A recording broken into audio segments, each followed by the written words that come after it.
نحمده ونصلي على رسوله الكريم اما بعد فاعوذ بالله من الشيطان الرجيم بسم الله الرحمن الرحيم قال الله تعالى في القرآن المجيد ان الله وملائكته يصلون على النبي يا ايها الذين آمنوا صلوا عليه وسلموا تسليما سارے حضرات باواز بلند پڑھیے الصلاۃ والسلام علیک یا رسول اللہ وعلى آلك وصحابك يا حبيب الله الصلاة والسلام عليك يا نبي الله وعلى آلك وصحابك يا نور الله. عزیزان محتشم حضرات گرامی قدر، آج کی ماہانہ محفل 11ویں شریف جو کہ ہر ماہ اس گھر میں انعقاد ہوتی ہے، میں اس محفل میں آنے والے تمام مہمان جو بھی تشریف لائے، اس طرف جتنے بھی میرے بیٹھے ہوئے ہیں، یہ سارے ماشاءاللہ ایک تو حافظ ہیں اور دوسری عالم دین بنتے ہیں، سب کو دل کے تھا گہرائیوں سے خوش آمدید کہتا ہوں، اور آپ سب بھی جو ہر ماہ تشریف لاتے ہیں، آپ کو بھی دل کے تھا گہرائیوں سے خوش آمدید کہتا ہوں. آج کی یہ جو ماہانہ محفل پاک ہے، ماہانہ 11ویں شریف ہے، اس میں ایک خصوصیت تو یہ ہے کہ یہ مہینہ ماہ فاخر، ماہ ربیع الاخر کا مہینہ ہے.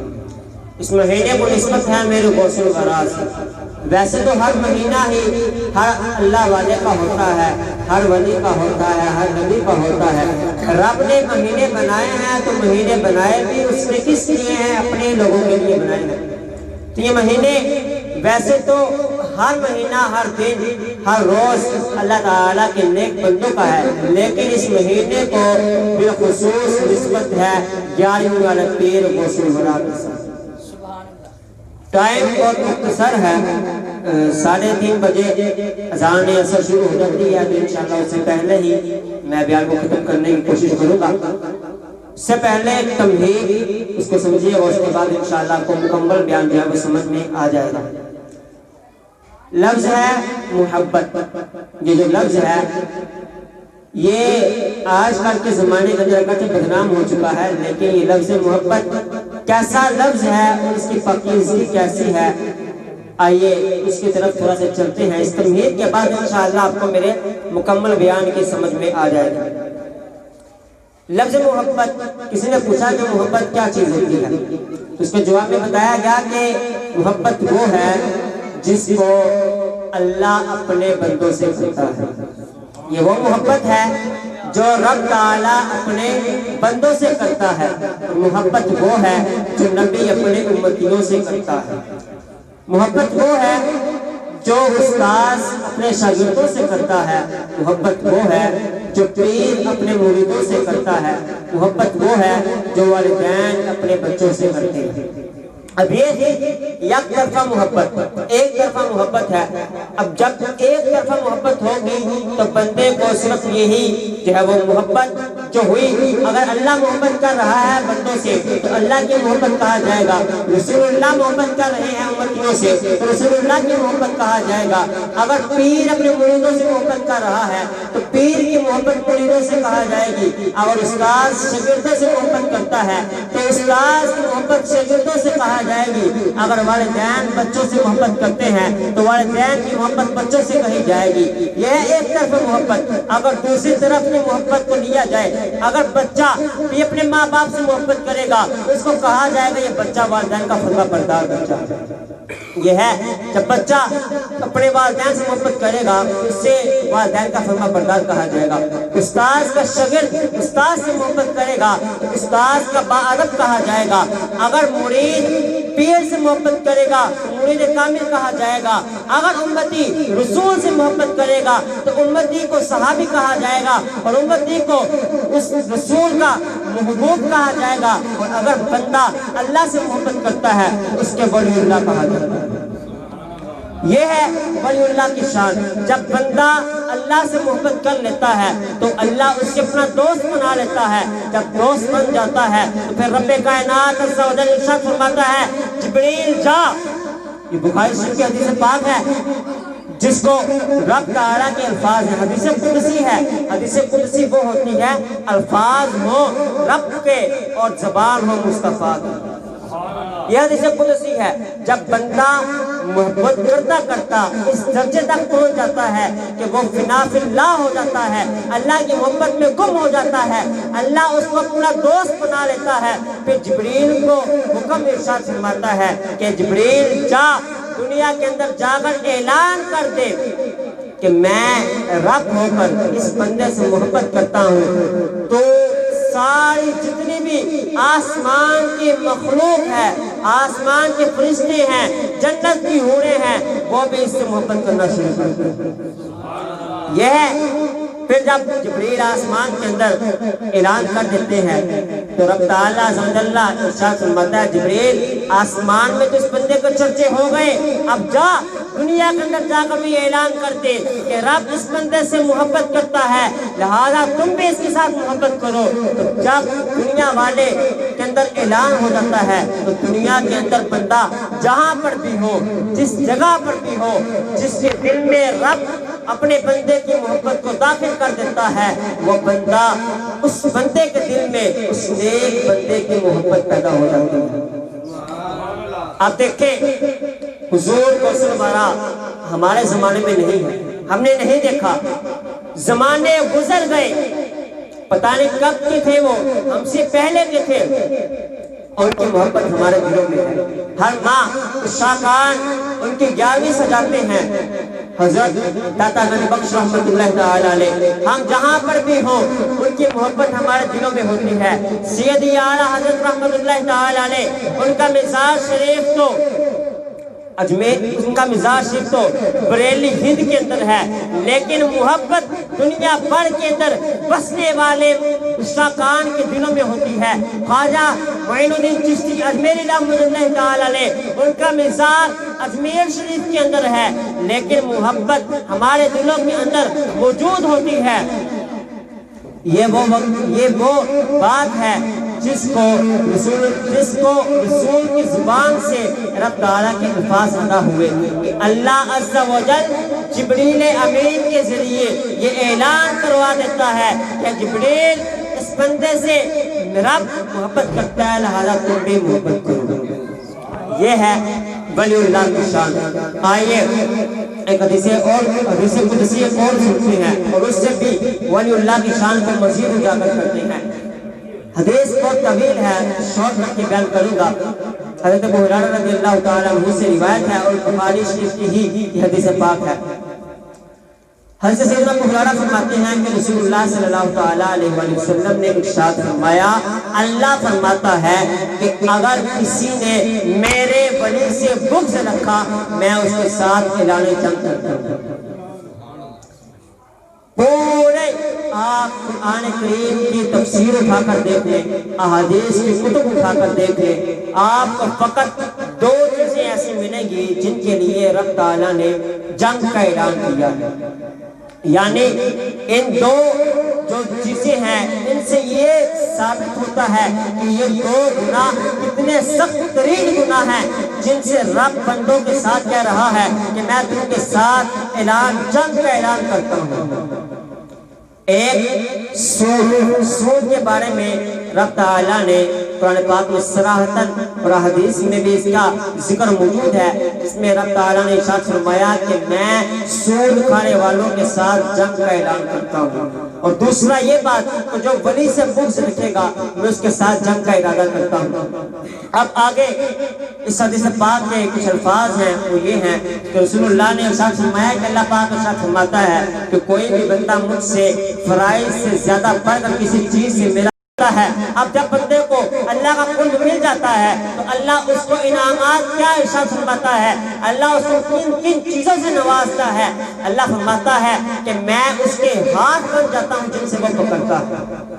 اب جب اللہ عز و جل بندے کے اندر اتنی قدرت ڈال دیتا ہے تو اس بندے کے ہاتھوں میں اتنی طاقت ہو جاتی ہے, وہ بیٹھا جہاں پر بھی ہو اس کے ہاتھوں کے اندر اتنی طاقت ہوتی ہے کہ وہ ہزاروں میل دور سے ملکہ بلقیس کے تخت کو لا کر سلیمان کے قدموں میں رکھ دیتا ہے. یہ طاقت جب اللہ عز و جل اپنے نیک بندے میں داخل کر دیتا ہے تو پھر قرب اور بعد کا سارا جو مقصد ہوتا ہے، سارا جتنا بھی فاصلہ ہوتا ہے وہ ختم ہو جاتا ہے۔ پھر رب تعالیٰ نے ارشاد فرمایا کہ میں اس بندے کی آنکھیں بند رکھتا ہوں جن سے وہ دیکھتا ہے۔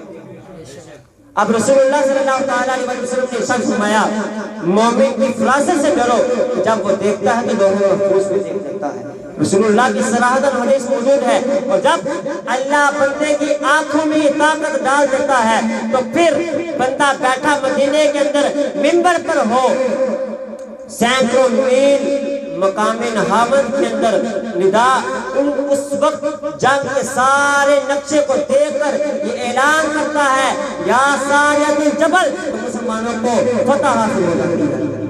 سیدنا فاروق اعظم رضی اللہ تعالیٰ عنہ بیٹھے مدینے کے اندر ہیں، جمعے کا دن ہے، خطبہ ارشاد فرما رہے ہیں، اچانک زبان سے جاری ہوا یا ساریت الجبل۔